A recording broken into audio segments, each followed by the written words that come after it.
Hello everyone, and welcome to the Andrew Bartzis and Two Feathers Medicine Scotland show. So Andrew will be joining us in 30 minutes, so I'd like to welcome the host this evening. We welcome the great Laura Massey. Hello Laura. Hi Dale, hi Matty, and hi everyone here. It's really good to be here and I'm loving this subject tonight. And great to have you on, sister. And we welcome the incredible alchemist. We have the Matty Waller. Hello, Matty. Hey Dale, hey Laura. Really happy to be here today, and I'm really looking forward to see Andrew getting into some of his galactic history frequency. It's been a while since I've heard him do that live, and it was always my favourite. And incredible, man. And if you're here as well, if you want to say hello in the chat, we now have a system where we can see what you're saying in YouTube and Facebook as well. So it gives us more of a connection through the show as well. So let's begin. Laura, where should we start? Oh, shall we talk? Because we can't do the Akashic like Andrew can. So let's save the questions, like Matty said, for when Andrew comes on. And maybe we can talk a little bit about our experiences in Scotland, because you've been down and Matty would like to hear. So do you want to kick off with why is Scotland so special? Why is it so close to your heart like it is to mine? So for me, Scotland is something I've always... There was an advert, when I was younger, Visit Scotland advert, and I saw the Highlands, and there was something about them what activated me. And I ended up having a summer solstice pilgrimage there a few years ago. And for me, it was life-changing. I was going through a lot of stuff, a lot of release, a rites of passage in my own life. And to be able to see those Highlands and the different areas, the stone circles, the loch, there's just something about it what really suits with me. And I had a reading with Andrew I called him one of the Adventures into Reality shows a few years ago, and he recommended I went to Scotland because I've got a lot of past life memory in there, and there's good karma there. there's not negative shit over there for me. So when I innately knew that and went and started giving offerings, visiting different areas and just really feeling the land, I didn't go there with the intention on changing it, but just experiencing for what it was, and it was fucking incredible. For me, it's one of my favourite places. So I live in north of England, a place called York, and me and Gabrielle, my wife, has said we're going to move there in about 8 years. There is a plan to move to Scotland at some point because it changed me that much. So my own personal experience of it, to be able to go out there, it's like no one's around. So you're going into the middle of the Highlands, then all of a sudden you look around, you're like, where the fuck is everyone? It's so good. So there's some cities, obviously we have Glasgow, we have Edinburgh, which are very busy cities. But as you go up to the Inverness period, as you go through to or Loch Lomond and so on, it's just there's no one around. There is obviously people, but you can be by yourself, which I like. I feel a nice, incredible experience to do that. So that's probably the best thing about it for me, Laura, was just the land, the feel of the land, the place, the culture. I love having those sausages, those flat sausages for breakfast. I loved eating haggis for lunch, for tea. I ordered haggis with everything I ordered. And to be welcomed as well into that Scottish culture. So I was in Loch Lomond and I climbed Ben Lomond. This is after I did like a 3-peak challenge in memory of my father when he passed away. And I'd climbed Ben Lomond, and the view of the Loch Lomond was incredible. And I went to this place called the Slangy, and it was a real Scottish old like church converted into, and it had all the culture and history of Scotland on all the walls, had the pipes playing, the whiskey and everything like that. And I just love the tradition and I love the feel of it when I go there. So yeah. I think you like it, Dale. Yes, I do. Very passionate. and when I saw a picture of me. I talked about Laura and Matty before the show. I saw a photo of me on the pilgrimage a few years ago, and for me to know what was happening now, where we're able to go to Scotland and have Andrew, we're going to be able to go on a pilgrimage with Andrew and be able to hear what the lands have to say, the ancestors. So this is a very unique experience coming forward into this bus tour as well. Yeah, very much so. And I don't think you and I gave Andrew much choice when he said about doing a UK event. when we were looking at places. It's like, oh yes, it's got to be Scotland. So just Well, I think he say, what is with you two in Scotland? Magically, there's London, there's everywhere. He sent both of us there because in one of my readings, I think as far back as 2016, he said you've got to go to Loch Ness, and you've got lots of ancestors there, which will give you another sort of raise in consciousness when you go. So just a quick hi to some guys who've come back into the chat again. Raphael, good to see you there, bro. And Bethany Campbell clan, were you? Okay, so I've got a question for Andrew about the clans. And Tina and Laura, lovely to see you all. And Patty, wonderful. Great to have you all on board, guys. And yeah, don't forget to write in your questions, because between us we will try and cover them for Andrew when he's in, and he picks them out too. All of us will. So great to have you, and thank you for coming on. So yes, so what prompted this as well was last August. I did what Andrew said, only 5 years later, but I got to it, and I took my camper van up to all the way to Loch Ness, and my goodness, what an experience that was. And around Scotland, around the Highlands, around Glencoe, and then after 3 weeks on my own, I met a friend and did a coach tour of the Isle of Skye, Outer Hebrides. So I was blown away, and I loved it. The word magical can be overused, but I'm sorry, Scotland is magical for me. As soon as I got there, it was like a whole shift in energy, and the people I met were absolutely fantastic. And I had 2 visits to hospital there, which we sort of laugh about with Andrew. It's like Scotland didn't want to let me go, and I had so many incidences and things happen where right down to the taxi drive to the airport, the taxi guy gave me his number and said, do you have to leave? So things like that did make me laugh. And I also had some wonderful dreams when I was there, especially the day I came out of Stornoway Hospital, where what lovely staff. They want to give you a cup of tea and make you better. That's just wonderful. They're brilliant people. I came out of Did you meet any fishermen, Laura? Any? Sorry? Fishermen at all? Did you meet any fishermen there? Fishermen? Or fisher lady, was it? The story, I remember you told me the story of the lady who helped you with the broken fishing rod, and she was the karmic. Oh, I've forgotten all about that. You forgot about that. I remember that clearly, and you spoke to Andrew about it, and he... Yes, the synchronicities that happen, that's right. Well, first of all, I'll tell you, when I came out of hospital, got to the hotel that night, I had a dream, and I went to meet some beautiful people, and they said, welcome home. Here she is, welcome home, which was beautiful. And that's where I felt I was part of me was definitely meant to be there. And yes, Andrew had said to me, because I spoke to him while I was there in Scotland, and he said, well, can you swim in Loch Ness? And I thought, I don't really want to swim in Loch Ness, but I did, and it wasn't as cold as you think, and it was really good fun. And then he said, now you've got to fish. I thought, oh, Andrew's always giving me these challenges. I've never fished in my life or had any inclination to. So up at the village stores, which sell everything, I thought they won't sell fishing rods. And I'm on this campsite, and I can't really go I don't want to go very far because I'm enjoying it there. Yes, the last fishing rod in the shop, a telescopic fishing rod I got. Oh my goodness, I couldn't work out one end from the other. I couldn't put the hooks on. I eventually did get it into the lock and sat there for a few minutes, and then I lost the what's the hook thing? The hook? Anyway, whatever it was, it got jammed between some stones, and I thought, sod it, I need to meet a fisherman. So I walked along. There's all the fishing boats out. No fishermen to be seen. I'd seen them every day, but they weren't there today.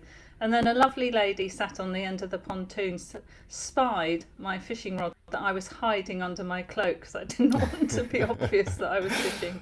And she said, have you used that? And I said, no, I don't know how. She said, oh, come here, I'll show you. And she spent about an hour with me showing how to do everything. She gave me some decent spinners, are they called? They go on the end, yeah. And she gave me an hour's tutorial for fishing. So I sat on the end of the pontoon and did what I was supposed to do, because apparently I must have done it many lifetimes before. So that was a fun journey. Yeah. But you needed a teacher to show you how to fish. I did, and there she was, and it was a woman, and of course I was looking for a man. Hello there, Andrew. How are you? Yes, how you doing, guys? Sorry about being late. Welcome, Andrew. Hi, brother. Just telling fishing stories. Wonderful. Yeah, we're sat around the fire now. Dale and I just thought, Matty asked if we could just recount some of why Scotland was special to us. And just before you came on, I was also recounting how Scotland didn't seem to want me to leave. No.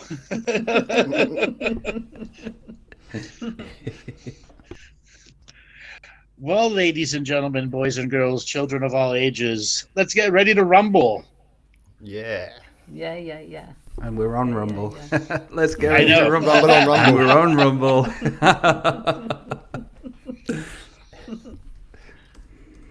All right, great. My video's working now. There he is. Yes. Hello, everyone. Hi.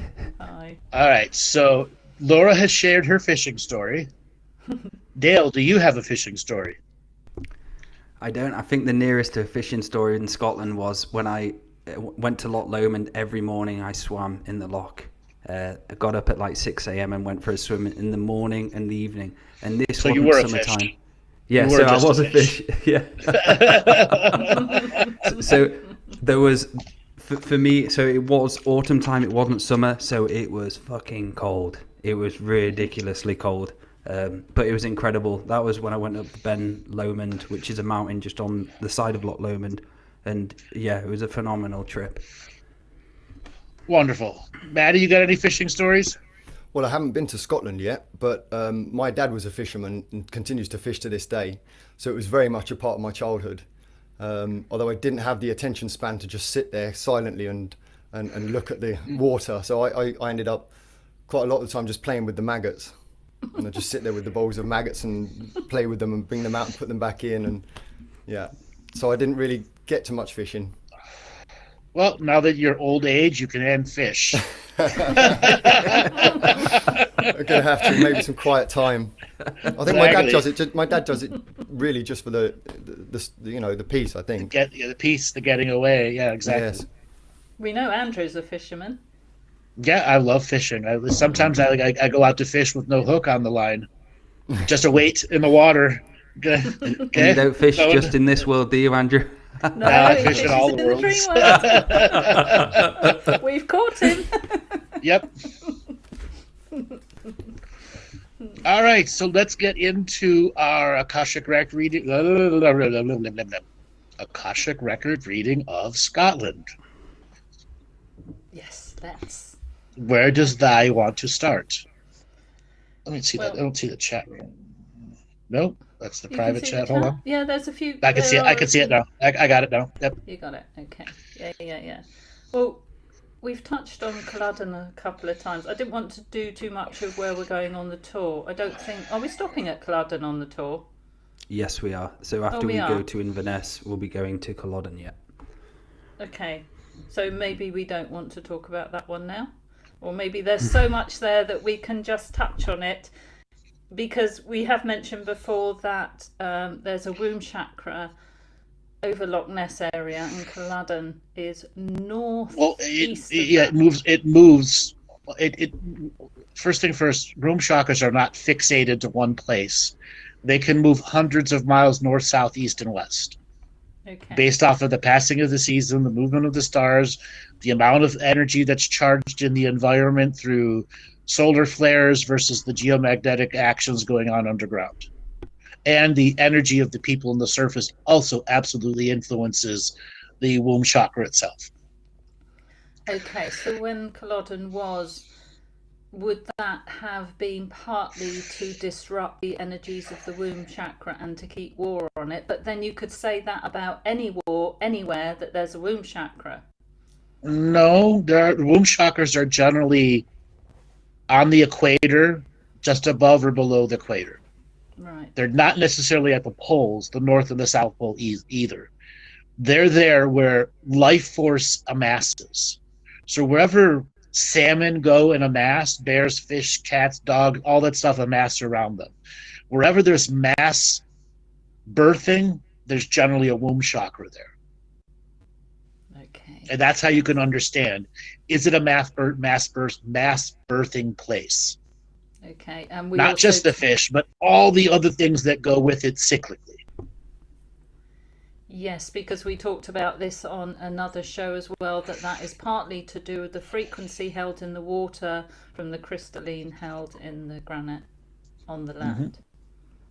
As well as the surface and subsurface beings who shamanically work with those energies. I asked you this question in a private reading a few years ago, Andrew, about the womb chakra in Scotland, and I remember you saying that you follow the Inverness line down to Ireland, and it's either side, it moves 100 miles, either side of that line. Yep. And it can go east and west, north and south, depending on the pole of consciousness. Okay.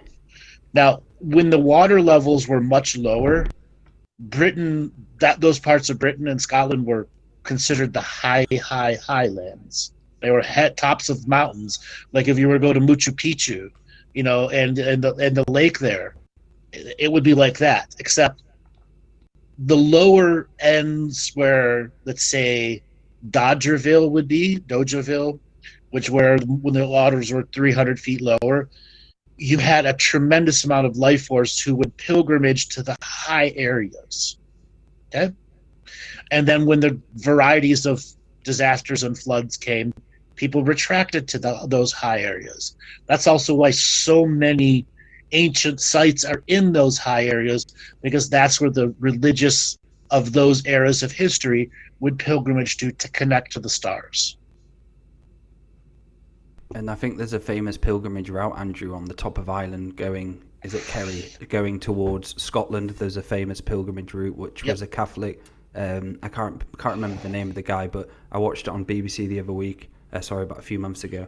There was a famous pilgrimage line. They used to go from bottom of Ireland all the way through up to the Highlands that way. Really cool. Yeah.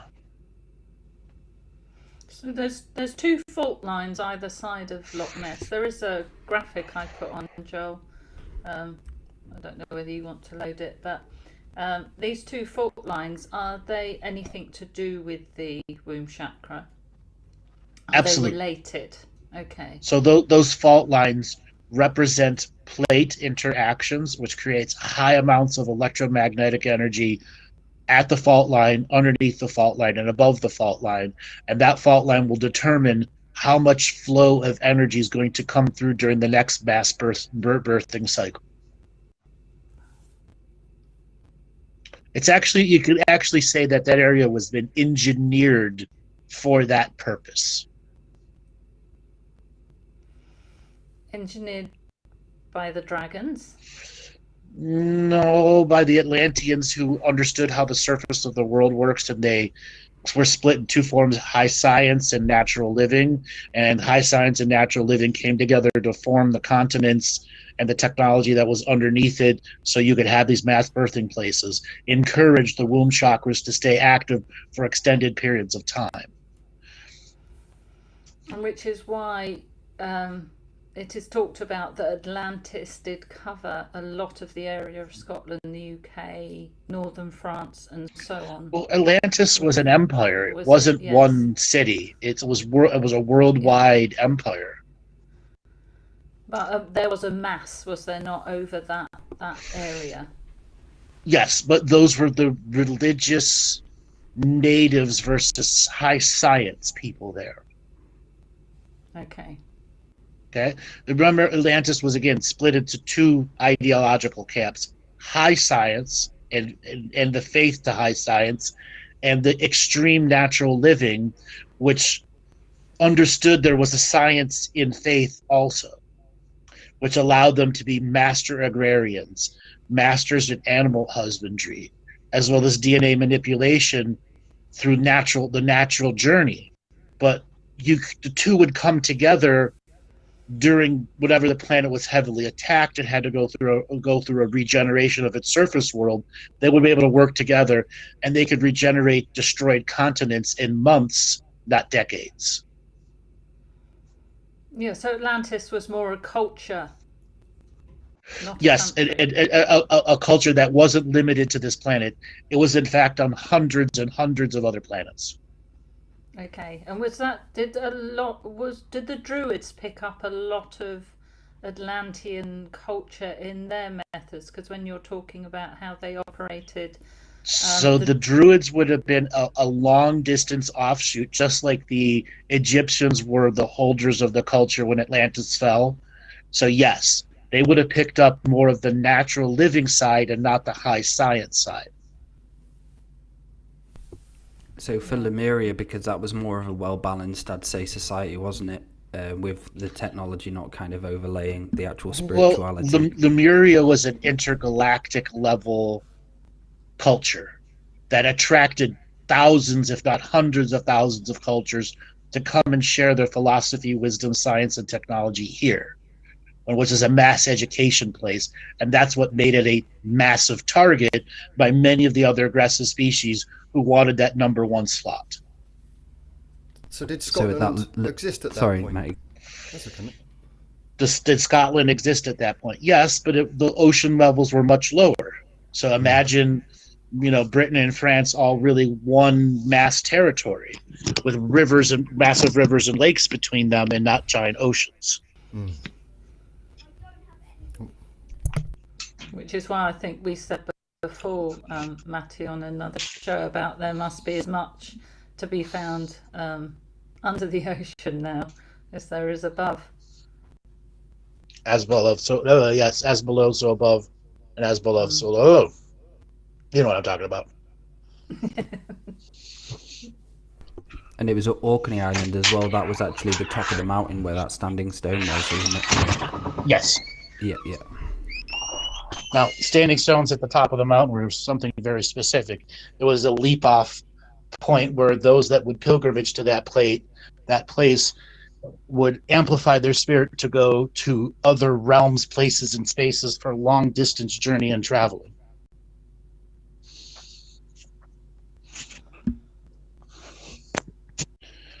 All right, sorry about that. It's all right. And so for the up where the spine of Scotland is, Andrew, is there a sacral chakra there, or it was? So let's replace the word. Let's replace the word sacral, yeah. And it's all the chakras in one. Wow. Where's that? Remember, the planet doesn't need one set of chakras. It has hundreds of sets of chakras designed for each individual culture. And we must remember, this world is set up to have 8,400 individual unique frequencies of surface time. And each one of those can have its own set of multiple chakra systems for those that are living in that unique frequency of time.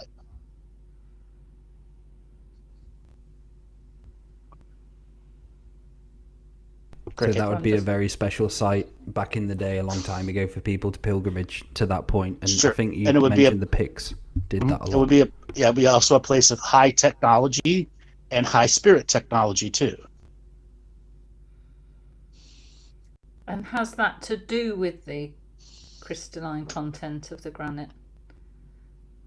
It's not about the crystalline content of the granite. It's the tunnels that would be underneath it that would be allowing multidimensional travel to any place on the surface and subsurface of the planet and extraplanetary locations.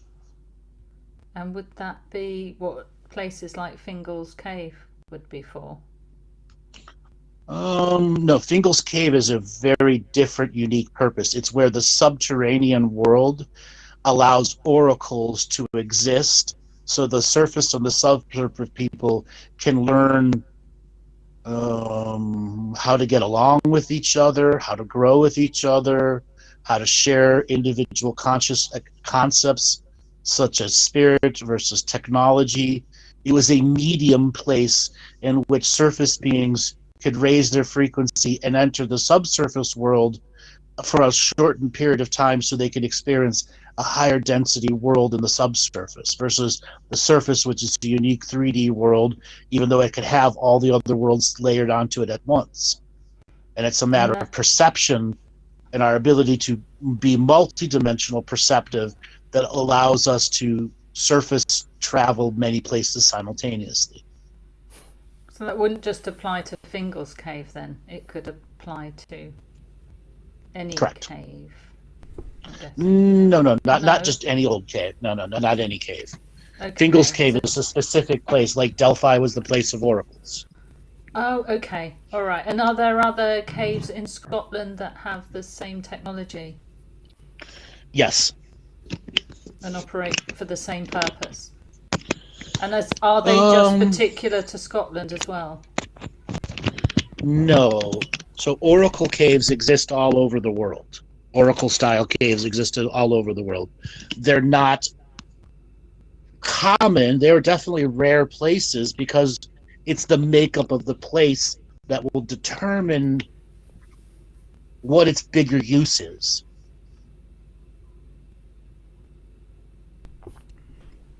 So all of these caves, would they be Sorry. kind of linked to areas? Say you could go from Scotland to another country, like there are lots of those caves around. I'd say, sorry, cave's the wrong word, tunnel. Is there lots of tunnels under Scotland which can get you to a different area pretty quick? Yes. There are tunnels in Scotland, Ireland, and Lower England that directly connect you to the entire Egyptian Mesopotamia area, as well as parts of USSR, which is far Russia next to Japan, Siam, which is lower Thailand, southern China, and tunnels that will directly take you to New Zealand and the Melbourne area, and South Africa. Actually, it's technically tunnels that could take you everywhere if you look at the Hill of Tara, which has tunnels that go literally to all the major points, all cardinal points on the planet, surface and subsurface.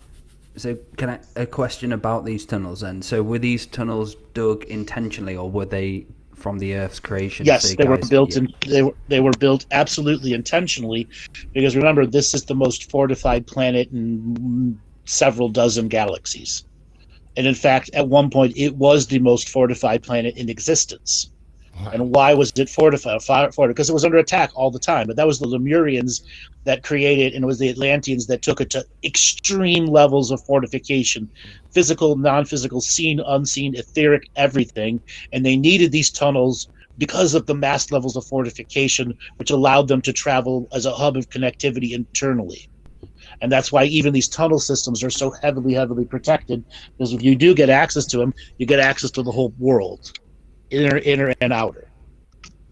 So what's it like now for this coming in and out? Is it because I remember you said there was like a stop point where they weren't letting anyone in and out at one point, and that got removed. What's it like for beings coming in and out? There's only a limited amount of tunnels that have been opened back up. We'll say maybe 10% of the tunnels are in use now. The rest are unable to be used because they don't have access to the actual control room that controls that opens and closes those tunnels. It goes back to the Galactic History series that talks about control rooms. Those control rooms are like an airport station that tells the airplanes where to go and what to do and where to go and all that stuff. And you need those control rooms to make sure that can actually happen.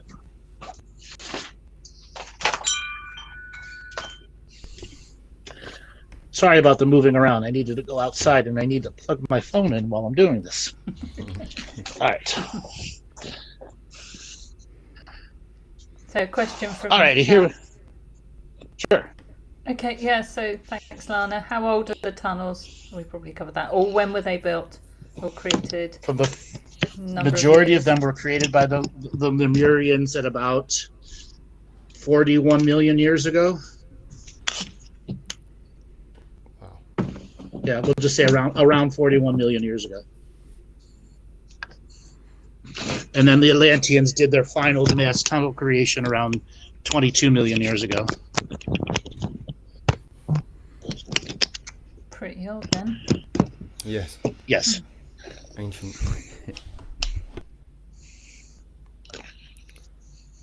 Okay. So, yeah, so from your perspective now of looking at Scotland, Andrew, what do you see from, as the galactic historian, from your neutral perspective, what do you see now? Obviously, we have the imprint of the cities and the sacred geometry, but is there anything particularly you can talk about what you see at this present moment with Scotland or what's going on there? Especially as we go into, obviously, the time where we're going into the 2035 period. Is there anything you can kind of connect that to a little? So we have to understand Britain as an empire. Is Britain all Britons anymore? No. It's a melting pot of everything. But that's a good thing. Having the melting pot there means there's the highest level of potentiality of that land resolving massive amounts of karma. And it's fair to say that the system of domination and control was unaware that that was a honeypot.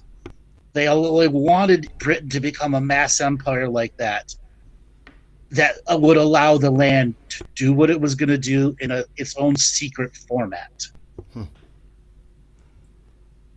Because it is like, obviously there's the cities in Scotland, but Scotland seems to have a lot more where you go and you're like, where the fuck is everyone? so Right. much space, and yeah. Right. So somebody was asking, don't the earthquakes don't affect these tunnels? They're immune to earthquakes. They're a hyperdimensional construction. I think there's only 5 million in Scotland, isn't there? And only 5 million in Wales. Yeah. And in I think England, there's it just more, seems but that whenever you walk, I in think any there's direction- more all over That's a the wiki. yeah. Yeah, they say there's 7 billion. They say there's 7,500,000,000. I think it's closer to 15 billion people actually living on our world. They don't want you to know the truth. How many living beings are here? Mhm. Sorry, guys. Did one of you ask something then? Nope. No, it was me. It's okay. It's okay. I was just making a comment. Food is much better there now in Scotland. And I think the Prime Minister of Scotland stepped down. Is that right? I think that was only like last week. The female Prime Minister stepped down as well. So there's. I don't know. I'm not paying attention to Scotland's I political. know. I saw it though. I was like, I just saw it like passing. I was like, oh, cool, wow, that's what's going on, is it? and There's I always do a push believe for it. it to separate from the UK as a whole. It seems to be a big part of the narrative there that they want freedom from the UK. It seems to be a constant subject. Which is Yeah, that's been understandable. going on for 300 years, though. Yeah. Yes. And they've been Yeah, battling non-stop. about it Okay. and spilling blood on the Yeah. land. Right back to what Edward the First Right. and before that. Yeah. There's a lot of things trying to get people to move to Scotland from England as well. They actually have, you don't have to pay for university out there. When you become a citizen in Scotland for 2 years, you don't have to pay university fees or anything. That's because their Education's free. population is aging so fast. Yeah. And they don't have enough young adults to take over the industry or the local service jobs. Well, Would I you never know- thought of it like that. If Wiki's right, then one of Scotland's greatest exports are female nurses and male teachers, Yes, which is interesting. Because which tells you something about the land, doesn't it? Yes, it does, because it tells you that the caring that the people have, because they've not lost some. I've noticed when I was there, they've not lost the handing down of the stories, the teachings in the songs, the traditions, and the level of care in the hospitals. I'm not, the NHS has been great to me wherever I am. But there, the ladies, there's an extra something in the way they care for you. Like I was saying before you came on, Andrew, that everything is answered with, "Would you like a cup of sweet tea, hen?"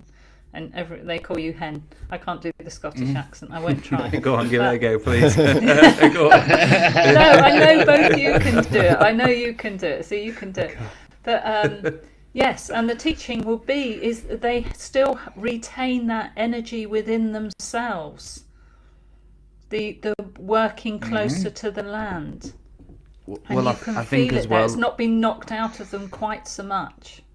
because there's that essence of clanland, isn't there? You go there and you're still connected to the people of the Highland Hills, the traditions and the cultures and the people who lived in clans, and it was all about family. But when you come to England, you don't really see any of that around. It's all organisations and everything. So it's beautiful when you go there. You're right, Laura. There's that lovely feeling, isn't there, of that family and the history. It's great.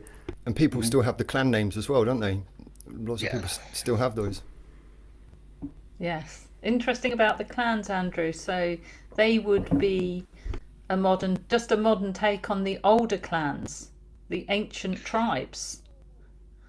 So let's take the word tribe out of it and go and call them inheritors of the Atlantean wisdom, who were the super spirit was their technology, versus high science. Spirit was their technology. Agrarian worlds, animal husbandry, growing trees, forests, because the bigger concept was you could grow a forest and then you could teleport that forest off-world to a blank Akashic record world, and you needed extreme specialists who could grow entire ecologies and then transport them physically and etherically and graft them onto a new world and then replace what they were moving away with fresh seedlings. So are they taking anything off-world from Scotland particularly? Oh, they've done it for centuries, for very extended periods of time. But that is the culture. The culture inherited that wisdom. And the clans break down, this clan did fish, this clan did trees, this clan did nuts and berries, this clan did cows and horses, so on and so forth, until they all kind of melted into natural living. And it's not about the individual growth of forests or the individual greater ecologies. It was maintaining the ecology without destroying it. Because when they would graft stuff onto new worlds, they would bring spirits with them who volunteered to go to this new place. So the clans would be on other worlds too? Yes, and there are many existed, like when we get to have our multidimensional awareness and there are tens of thousands of clans who exist on other worlds who have taken the inheritance of this wisdom and advanced it in their own ways. Yes. Wow. So Bethany would like to know, what did the Campbell clan do, other than what Wikipedia said, I think, Bethany. So their big thing was animal husbandry. Getting the right frequency of male and female animal to not just create offspring, but that would be used for food sources, but that would be the best benefit for the land. Example, cows are a very powerful multidimensional balancing being for land if you're not slaughtering them, okay? They're extremely powerful tools, but when you're slaughtering them, there's a whole different energy that they can create if it's done correctly. But animal husbandry is about getting the right group of souls 7 generations into the future to be aligned each birthing process, so that there was an ancestral balance, because cows are a powerful ancestral balancer, as well as other four-legged animals, including sheep and et cetera, et cetera. Wow.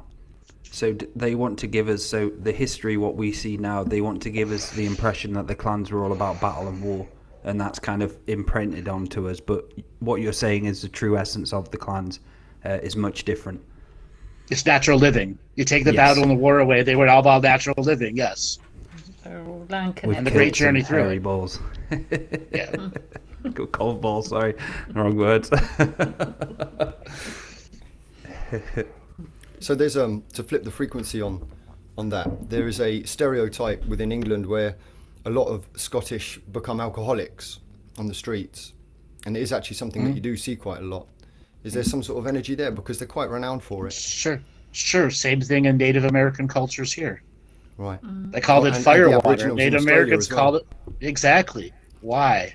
Because it's spirits that they are highly attuned to that make them go multidimensionally crazy at times.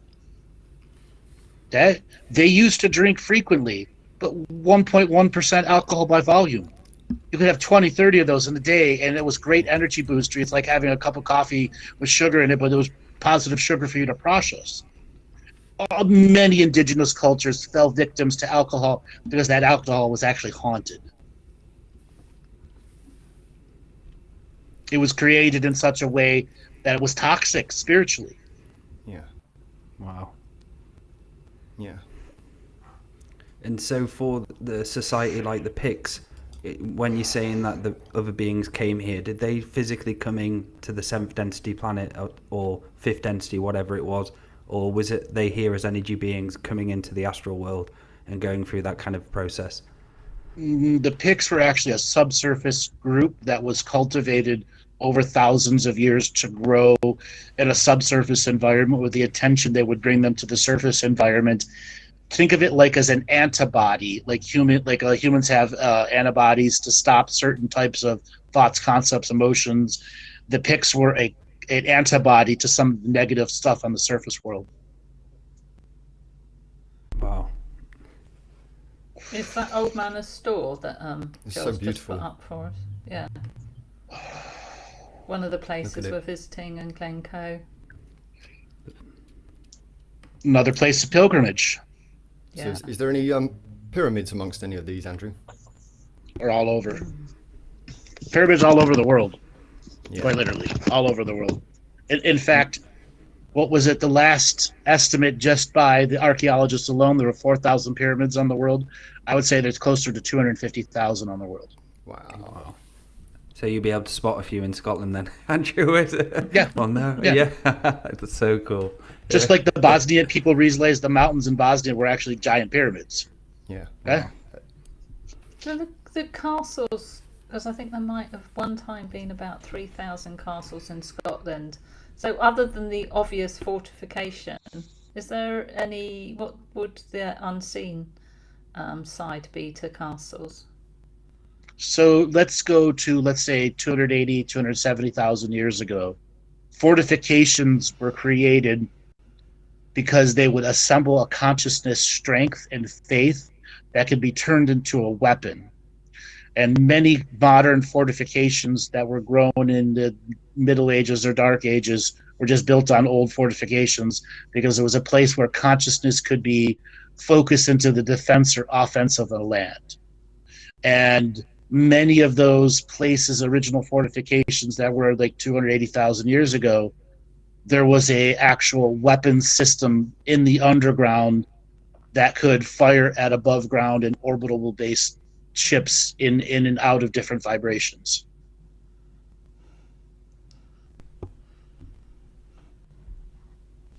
Wow. Yeah. Wow moment. was Silent moment. silently Wow. wowing there. It was with the clans thing as well. Just like I was smiling like wow. Yeah, I know. It's like I've got to go back and listen to all of this. And yes, that's why the clans were manipulated into becoming warlike, because there was a weapon system that would defend their creations. Wow. Okay? So- They weren't dumb. They knew if they were creating 7,000 miles of forest that was going to go to a blank Akashic record world, that was highly valued by tens of thousands of other advanced species. I can't even begin to describe the value of a jungle, of a 200 square mile jungle. And people would want to steal it. Absolutely want to steal it because it came with all the unseen ecology as a part of it.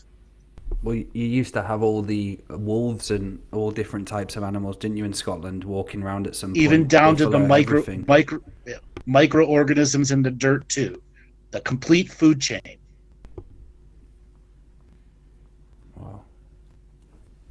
So some of the castles like Stirling and Edinburgh are built on massive granite outcrops. Yes, that have deep underwater action in them, which can create a highly charged piezoelectric environment that can change the consciousness on the surface.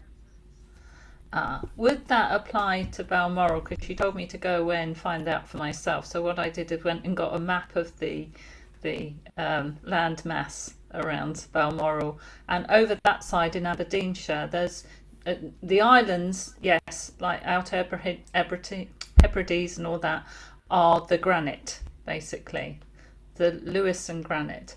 but there's only some outcrops in Aberdeenshire where Balmoral is, and Balmoral seems to be on one of those granite outcrops. So that would be for the same reason as the castles, right? Exactly.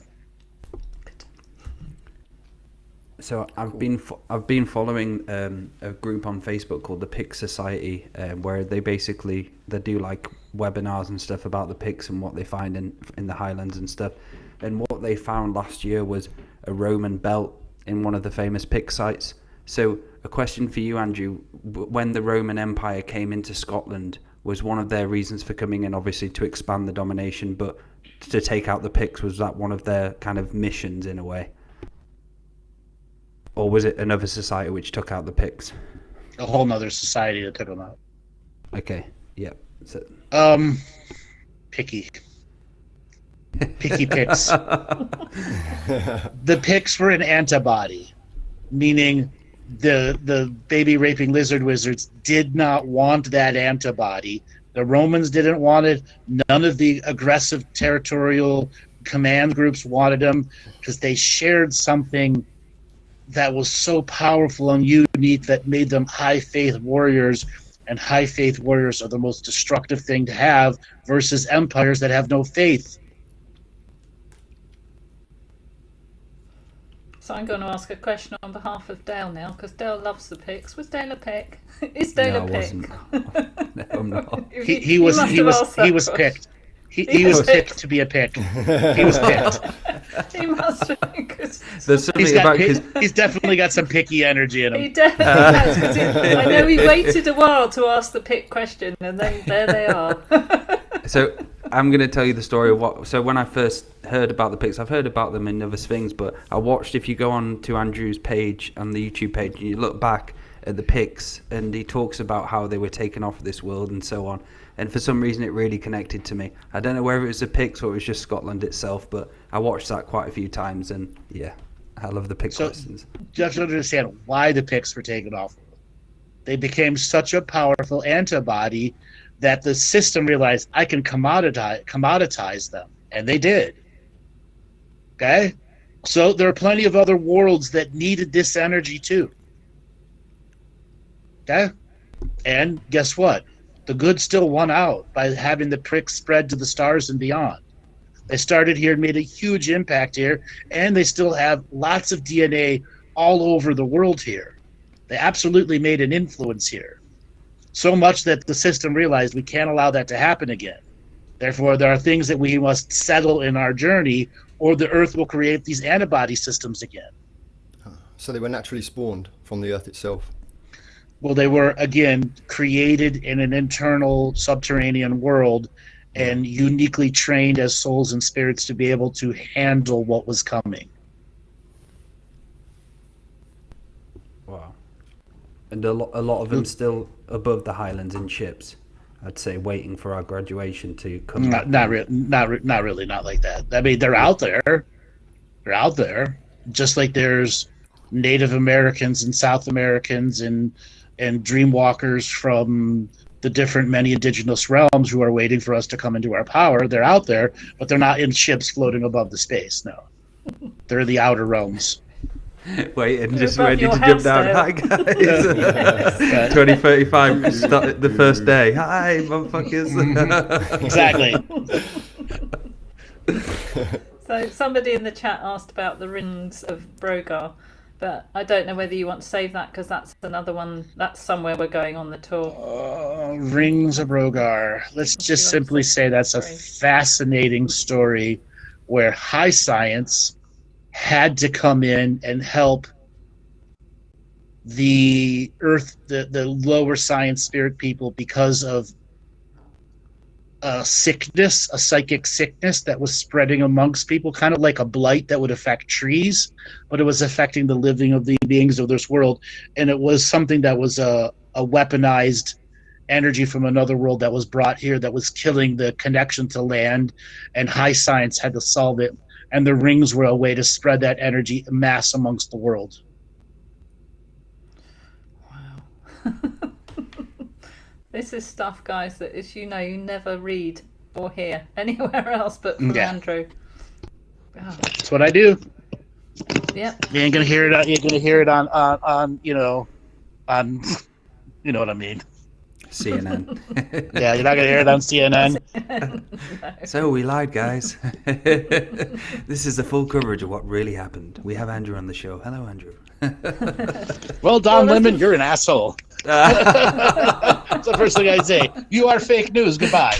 I plugged my website before I go. What about Ben Nevis then? Is there any particular technology in and around Ben Nevis? Because that's the largest mountain in the UK. I know that doesn't really matter, but the Ben Nevis itself. No, nothing whatsoever. It's completely normal. Brilliant. Yeah. I'm kidding. He's winding you up. I was just like, yeah. When have you ever It's a heard mountain. That's Andrew all you say need to that? know. Cheers. And Cheers. it's completely normal.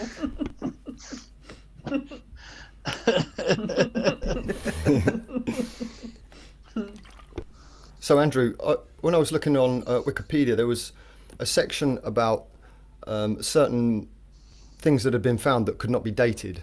So can I read a couple of those to you? Sure. And you can tell me what's going on. So we do have a map of this somewhere, Joel. So this one is an island called Hirta, Hirta, in the St Kilda area of Scotland. And it said that horned structures were found in the Glean Moor, including the Amazon House. Nothing like them exists anywhere else in Britain or Europe, and their original use is unknown. It's possible they could be Pictish, although they could be much older. So a horned structure. So, are you familiar with Göbekli Tepe in Turkey? Yes. So, it's a species that existed there who were off-world that came here and essentially become native earthers. But they ended up not really becoming native earthers, more like the cultures everywhere incorporated their DNA and they lost their natural from where they originally were. They came here to become earthers, and Earth absolutely incorporated them, but they brought their culture from another place. Listen, there are humans that exist on tens of thousands of other worlds that have their own unique culture, and then they got brought here through tunnels, and they become earthers, except they leave behind things that are completely unique, separate of the rest of this world. And this is like the refugee species you talk about. Yes, it'd be exactly that, a refugee species. Yeah. They got And so 200. They got a 200 square mile area of the planet to start with. Here you go. And so would that have been kind of, there may be some trouble in their own homeworlds, or something's risk, their culture is at risk, or? Correct. Or their world was being destroyed, being invaded, etc., etc. So it would have been a trauma to them to lose a substantial amount of their culture. Correct. Big trauma. And all that's left in history is a Wikipedia description of them. Yes, how sad. Yeah.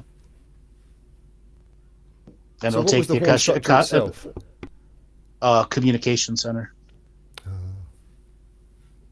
Think of it like a ham radio operator, but in a multidimensional sense, that any other of the refugees who didn't get the location of where they were assembling at would be able to tune into that unique radio, for that unique frequency, and get a homing beacon to this place. Ah. I'd like to see that. It would also attract the ancestors who were stuck between worlds when the worlds were destroyed too. Because what allowed a refugee species to come is they brought their ancestors with them. And oftentimes they could only bring a handful of the ancestors because they had to leave so fast, and they couldn't bring all their high ceremonial objects with them that connected them to the old lands, or the old lands to where the way the spirit technology was built, the ancestors weren't mobile. You just couldn't pull them out of the rocks, and that you actually had to bring mountains with you for that to work. And that wasn't always feasible. That's cool. Okay, so I have another one. This is an area within Aberdeenshire, and there have been found some petrospheres, like carved stone balls of an uncertain date. They're also found in Orkney, Skye, Iona and Lewis. Yeah, and you find the same spheres all throughout South America too. And what was their purpose? First thing first is they changed the flow of energy on the land. And the shamans, who were servicers of the energetic technology, would use these spheres and move these spheres so that energy wouldn't become dense in one place, but a flow would exist between all of them. Oftentimes these balls were between ceremonial and pilgrimage-based places, or put on pilgrimage routes to make sure the energies of prayer constantly flowed.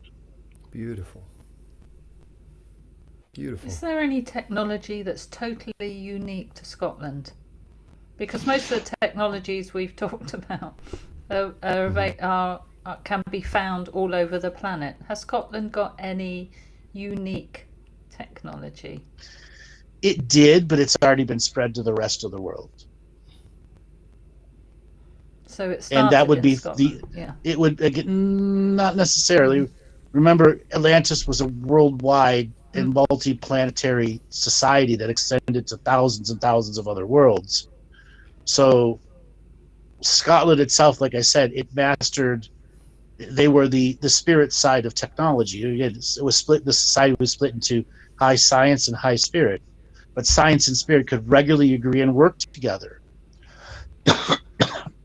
Okay, it was because you chose a way of living, and if you chose to live on the natural land, you still had moving water and stuff like that, and hot and cold running water, but you lived on your land, versus living in a high-rise building that was designed to master energy the same way as if you were living on the land. It was a choice of lifestyle. And they were also the ones that would use their lifestyle force to create other life force that became a tradable commodity to millions of other worlds.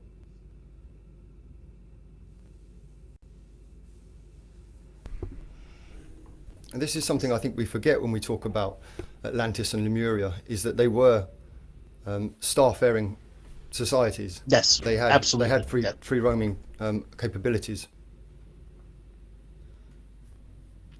And militaristic capabilities too, highly military, because their commodities were regularly pirated, stolen, etc., which made them at times the aggressors to the rest of the world out there, because they had the highest amount of technology, and somebody always wanted to knock them off the king of the mountain. And there was many times they preemptively striked at societies who were about to strike at them. And what happens when something starts preemptive striking all the time? They become the negative empire. Yeah. But something like whiskey that is affected by where it's grown, like, you know, how it's smoked, how it's produced, and so on, is affected. So this is alcohol that's affected by the land, which would make it unique technology to that place, because that can't be repeated anywhere else, because somewhere else the land is different and the energies in the land are different, and the people that are making the product are different people with different energies. So something like a whiskey is unique. A particular whiskey is unique to a particular place, isn't it? Like in Scotland. Yes, because of the water that's in it, the energy that comes from the different things that go to make the mash, the hops if it's beer, the corn if it's, you know, whatever it's going to be that's going to create the sugars that start the yeast to moving. How do they collect the yeast? In the ancient times, they put out, you know, fruits that they would allow to go through a maturation process, which would attract bees, and the bees are covered in yeast. And there would be just enough growth colonies on the surface of these fruits they'd lay out. I had a specific term for it. I forgot what it was called. Anyways, but that's how it naturally harvest yeast, and then they would have yeast in massive colonies that would stay alive for centuries at a time. So a question from the chat. Where is it there? From Tina. Are today's distilleries aware of their spirits? No. The spirits and the spirits. There are some. There are some, but the vast majority of them aren't. But if you get down to the art of a brewer, most of them, they know it's alive, just like a plant or a dog or a cat. It's got a living frequency to it. They know that. But how are they going to tell the world of science and the world of authority that it's alive and they believe that? They're not going to say that. They're going to be ridiculed. Yeah. I once bought a bottle of whiskey in a supermarket in the UK that was Scottish single malt, and it had lots of the wonderful imagery actually on the glass. And as you opened it up, it was orange, and it actually had a prayer to the ancestors behind on the box and the bottle. I thought it was beautiful. That's natural order. Whiskey is a technology. It can be extremely medicinal and healing. It's not meant to be drunk at extremely high alcohol volumes. That's ultimately what made, they called it firewater. Imagine a whiskey that's brewed at like 18%, but still has all the flavor and taste of a higher alcohol by volume one.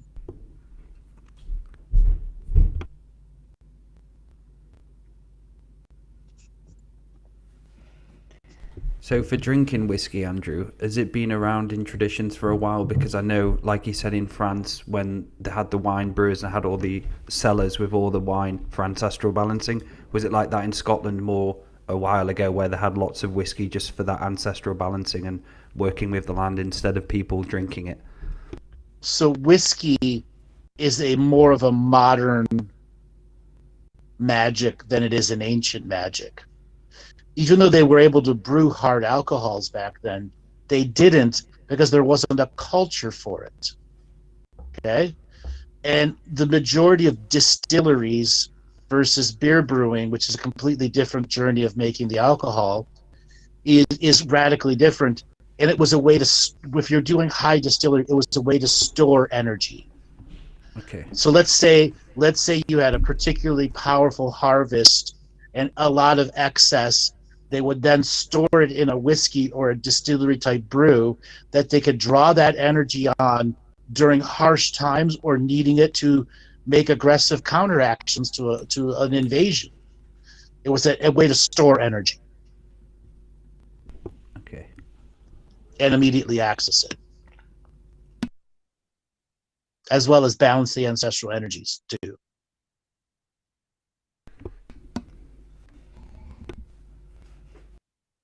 Okay, a totally different question for you here now. So why have the global narrative pushed William Wallace forward when there were many others? But why William Wallace particularly? Who is he in the unseen, or who is he a mix It's a of bigger energies question. of? Why was an Australian guy playing William Wallace? Okay. Okay. Yeah, is that, yeah. Okay. And why were the vast majority of people that were actors not Scottish at all in that movie? Okay. Okay. That's the bigger question to ask. And the answers that you get is they wanted to homogenize everyone to think that the Scots were this frequency, and in fact, there's something completely different. So it was movie complete is not- destruction.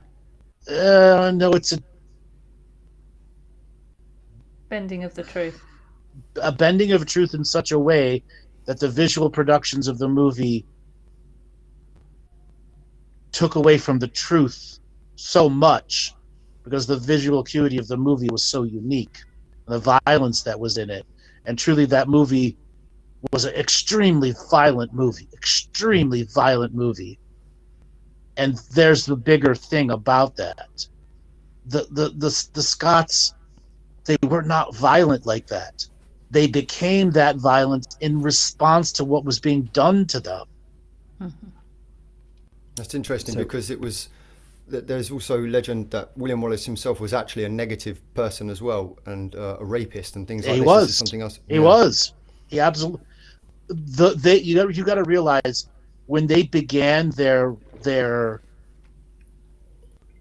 journey, they were roving bands of thugs and thieves who were taking opportunities to attack British patrols who had become so arrogant they would they would be escorting their money to pay the troops with 15 guys protecting it, and they were no experience behind them. Their level of arrogance made it very easy for a group of semi-trained thugs to be able to overpower those people. Yeah.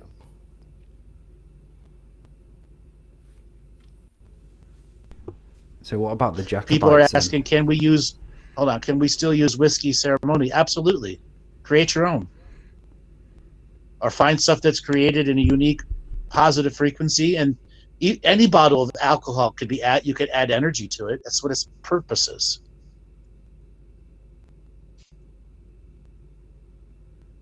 So what about the Jacobites? Just a bit of general about why they were formed, and what history says to really what the Akashic record says about them. All right, so the Jacobites through history were formed when the lords and ladies of a land who had historical title to it, Britain is the king and queen, stopped recognizing their title. And if you went back into the ancient days, title was always recognized all throughout, even into France, into Germany, title was always recognized.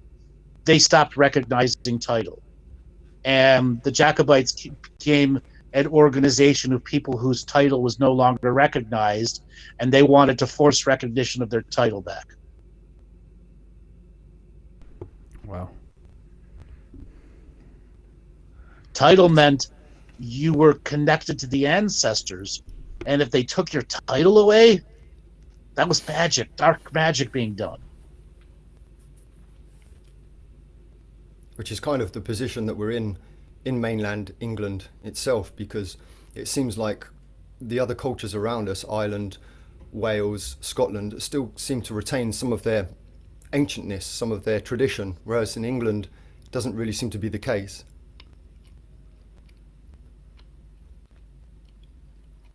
And the answer is there were so many places that the British, no matter how much they wanted to purge the indigenous cultures, they were just too afraid to go. Okay? Because going up a mountain trail with not enough troops, you could easily be picked off. So they just said, I'm not going up that trail. Oh, I don't care if there's 10,000 of them up there. I'll just send a letter that says that I went there and there was nothing there. It's very scared British troops. Yeah. That's ultimately how many that exactly. That's how so many of these little pockets survived. Which would be a bit similar to Wales, I guess. Yes. Well, Similar all sort over. of terrain. All over. Yeah. So what are The first the kind of- energies behind independence in Scotland from England?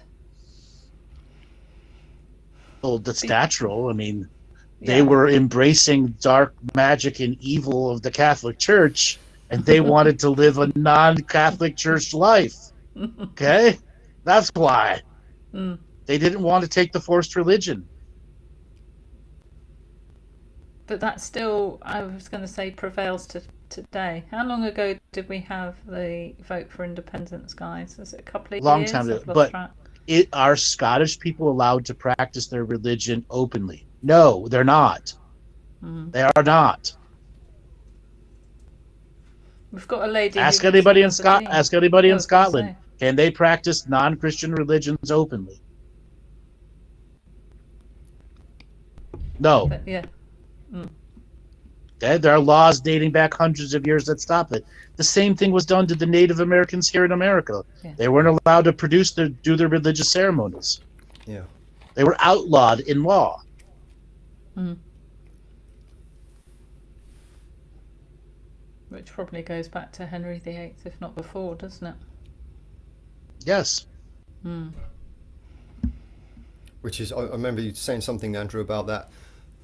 This is why there's a ceremonial expression where people kind of sit or don't move too much, because it would have been all dance and movement, but that was obviously outlawed. So it would have been the nature of ceremony had to change.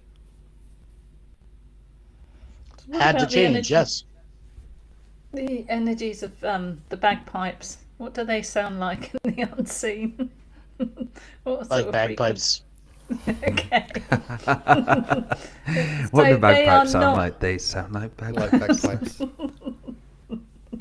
They are not. What's a They're better not concept from is Scotland. no. What a better Who concept created is them? who thought a bag of air with some Mm. sticks sticking out of it would become a unique musical instrument. That is technology. Bagpipes are unique technology. Yeah, but they are Sound from the creating Middle worlds, East. or- technology. I was going to Are they say from they other worlds? came from the Middle Bagpipes East, from didn't the they? stars. Or are you saying so they came from the Middle East to Scotland, but before then, did you say they're Atlantean technology? Okay. It's like whoever could figure out that a bag of air with some sticks coming out of it could make these unique frequencies. Okay? That's technology. That's someone who understands the nature of sound-based frequency technology and came up with the most primitive way of recreating high technology out of a bag with air in it, or a stomach bladder, or whatever it was, with the stick sticking out of it and a couple finger markers on it to change frequency and vibration. Yeah. Again, that's extremely high technology recreated in the most basic of technology. And Wood within and the UK, wood and flesh. Yeah. within the UK here, it's expressed at the moment through patriotism, obviously from Scottish people, so they're very patriotic, but also through war. So you'll find that the British Army will often play bagpipes as a kind of way to, get the troops ready and going, and have that sense of patriotism and aggressiveness. So that's using the technology in a negative manner. Sure. But the bagpipes themselves can motivate people into high frequency without the patriotism. The patriotism just puts it on steroids. Yeah.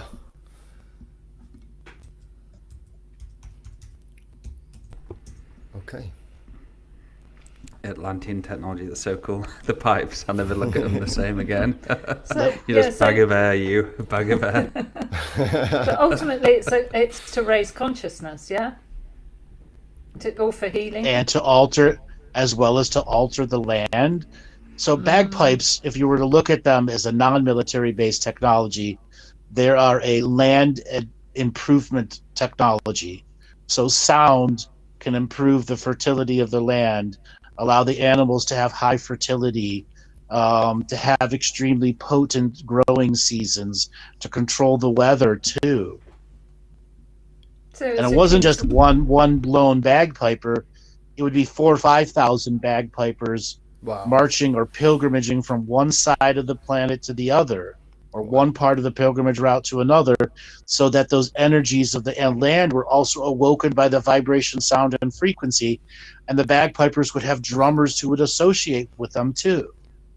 I'm getting shivers, actual physical body shivers, as you're saying that, as I'm trying to, see that imagery in my mind. That's incredible. That must be To akin go to the listen to some Native bagpipe music American after May. drumming and flute playing. Yes. Must be So- the same sort of thing. So what's like the Edinburgh Tattoo have lots of them playing the bagpipes and marching, but that's a different. Is it creating a different frequency because it's part of the system? Yes, but it also has a different purpose. You have lots of the old traditions of the marching groups, which was, again, back to the original purpose, marching them across the land to raise the frequency of the land. They've just lost the original intent and purpose and are using the bagpipes in a different way. Yeah, they're marching around an arena. Yeah. Right. So And it's for the usually in Edinburgh, isn't it? Oh yeah, it's the Edinburgh Tattoo. Oh yeah. so for the pipes, Andrew, before they went to war, was that to kind of get them all real riled up and high energy? Before they used to go into battle, didn't the history tells us that the pipes used to be played at the start? And all throughout it. The pipes were Yeah. also a way to signal the troops what formations to do. Oh. Wow. It was a full-on communication system. Hold on a second, I got to plug my phone. So, Can are we you going to think of, run an ad for the tour? Say that again, Matty. So we're about halfway through the show, so maybe it's about time that we ran the section, the advert for the tour itself. Yes, Yeah. that is our goal. Yeah. Take us Yep. away, Joel. That was our goal. To get on that cycle of not to do it right at the end of the show. We did it last time. and it was right at the end. It was Congratulations, like, I pressed it. I went, Exactly. fuck it. Pressing it. See you in a couple of minutes, guys. Is Joel there?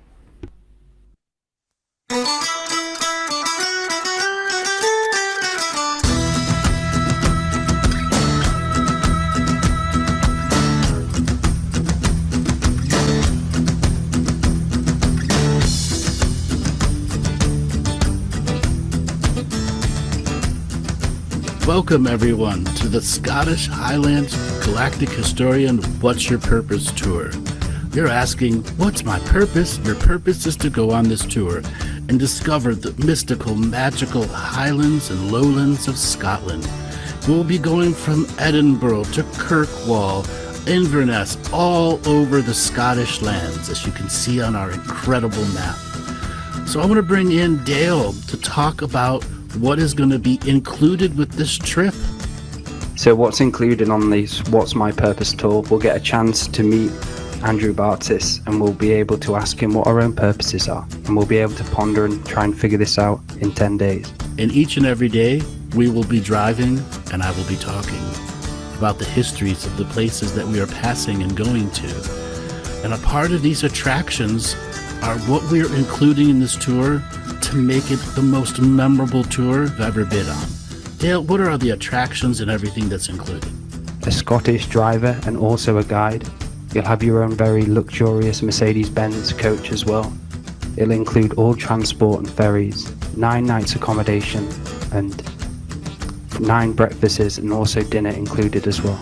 So for the attractions you'll get free entry to Dunrobin Castle and Gardens.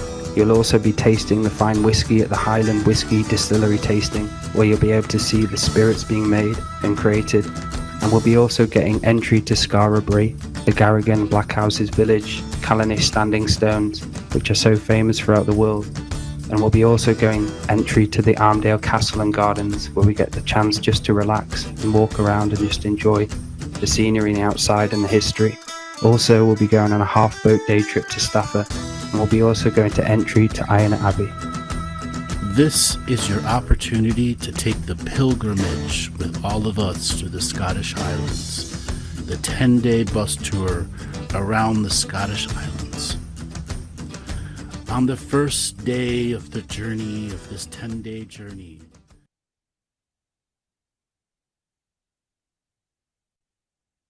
And we are back. Or we're not.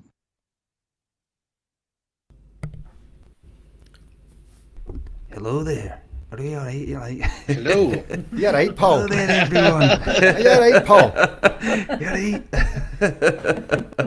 Dale's got a pick question for you, Andrew. There was actually a really funny video. I sent it to the have group. a picked answer for you.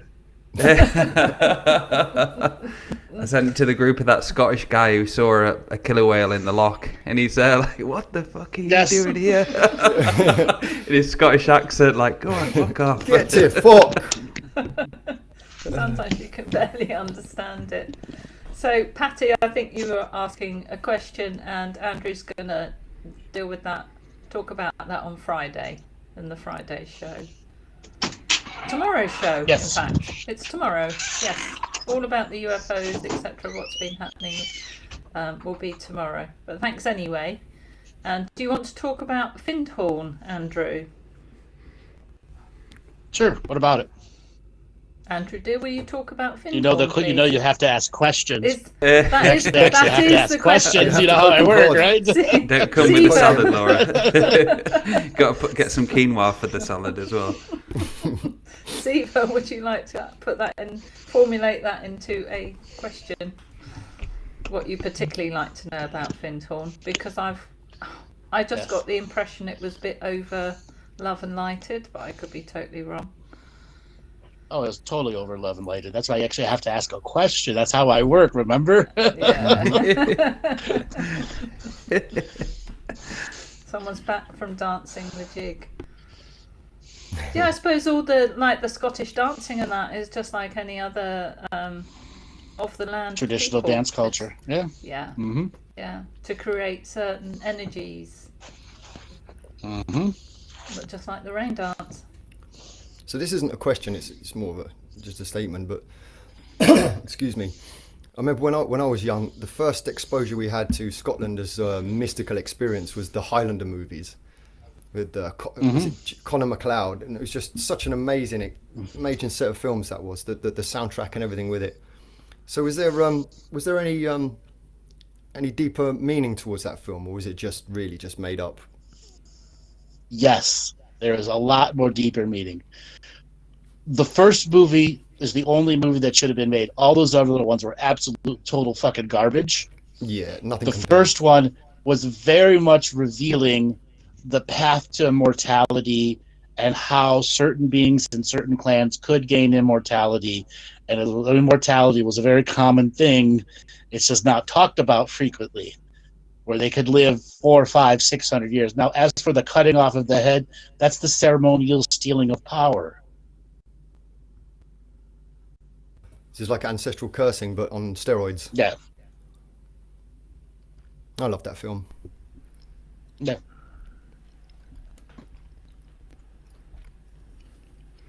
Are we in a cycle of repetition, i.e. recreating Atlantis, Santo's asking? No. No. This is the fifth world. The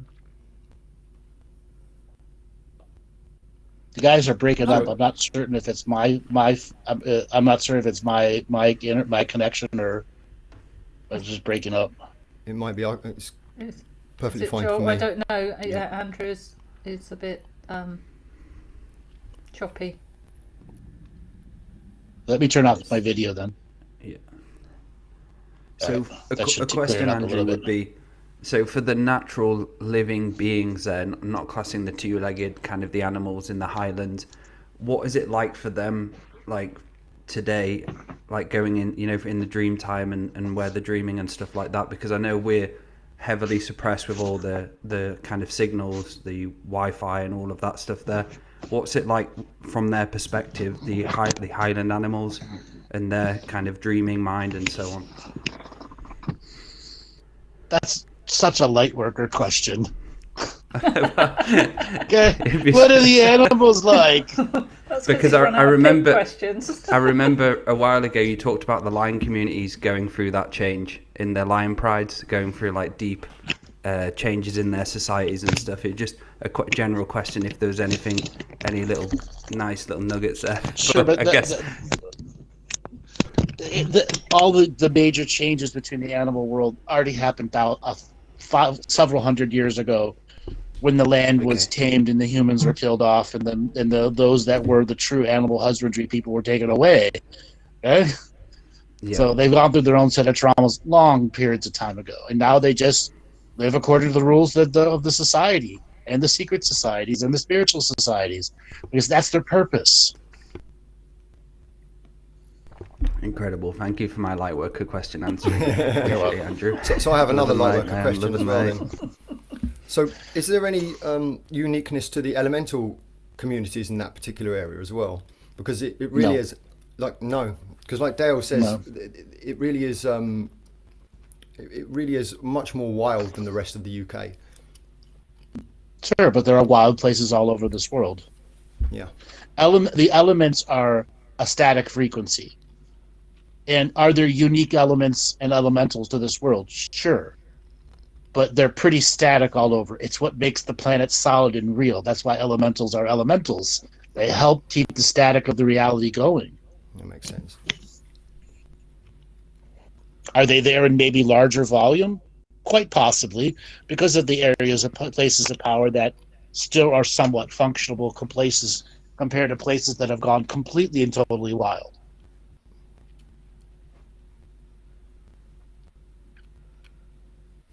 Andrew, what is it that draws you to Scotland, other than the fact we asked you to go there? What is it? The light, I think it was, Andrew, wasn't it? It was all. You saw the light. I saw the light. He saw the light. I saw the light. What does it for you about Scotland? What does it for me? Yeah. What are you looking forward to on this tour? The people. Mm-hmm. And the unique equation the people in the actual bus are. Yes. That for me is an incredible mystery waiting to be solved. Yes. Would it be like? And you guys know I like solving mysteries. You know, like I like solving mysteries. And those who are coming on, get ready with your questions. No light worker questions like I got shot down then. Have a few months to think about those and ponder those questions.